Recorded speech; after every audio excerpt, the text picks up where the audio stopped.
Share बाजारात आज मोठी घसरण पाहायला मिळालेली आहे। उभारीसह सकाळी उघडलेल्या शेअर बाजाराने पुन्हा एकदा आपटी खाल्लेली आहे। तब्बल 450 अंकांनी सेन्सेक्स पुन्हा एकदा घसरलेला आहे। काल मोठ्या प्रमाणावरती घसरण पाहायला मिळाली। जवळपास 700 अंकांनी सेन्सेक्स खाली कोसळलेला होता। निफ्टीमध्ये देखील मोठ्या प्रमाणावरती घसरण पाहायला मिळालेली होती। काल लाखोंचं, कोटींचं, करोडोंचं नुकसान झालेलं होतं गुंतवणूकदारांचं आणि आज पुन्हा एकदा अशीच पडझड पाहायला मिळतेय। मयूर परीख आपले प्रतिनिधी आपल्याबरोबर आहेत। मयूर, आज पुन्हा एकदा पडझड पाहायला मिळतेय शेअर बाजारात। हो, नक्कीच। आज सकाळी जेव्हा स्टॉक मार्केट ओपन झाला होता 300 पॉइंट तो वर गेला होता।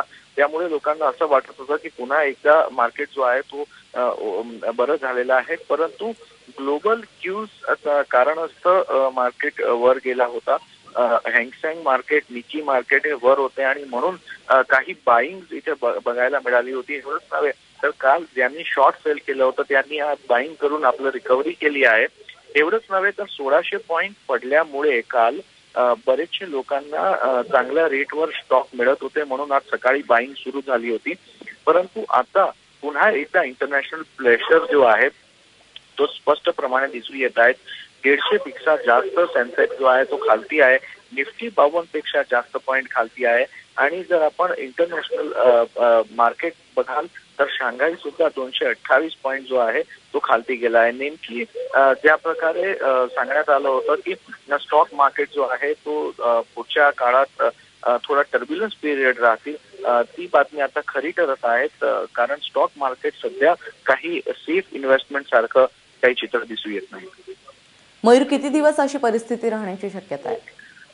जोपर्यंत इंटरनॅशनल मार्केटमध्ये सगळं काही बरं होणार नाही तोपर्यंत अशीच परिस्थिती सुरू राहतील। चायनाचा ग्रोथ रेट खाली असल्यामुळे चायना स्वतःची करन्सी युआन डाऊन करत आहेत आणि त्यामुळे इंटरनॅशनल प्रतिसाद जो आहे तो मोठा पडत आहे। फेड स्वतःचे जे रेट्स आहे ते रेट सुद्धा वाढवणार आहे व्याज दराचे, म्हणून काही लोक गव्हर्नमेंट बॉन्ड सुद्धा खरीदतील अशी सुद्धा एक शक्यता आहे। आणि गोल्ड सध्याच्या दिवसात चांगलं करत आहेत, म्हणजे स्टॉक वगळून दुसरे जे इन्व्हेस्टमेंटसाठी विकल्प आहे ते चांगले असल्यामुळे स्टॉक मार्केटसाठी सध्या काही चांगले दिवस दिसू येत नाही। मयूर, धन्यवाद या सगळ्या सविस्तर माहितीबद्दल।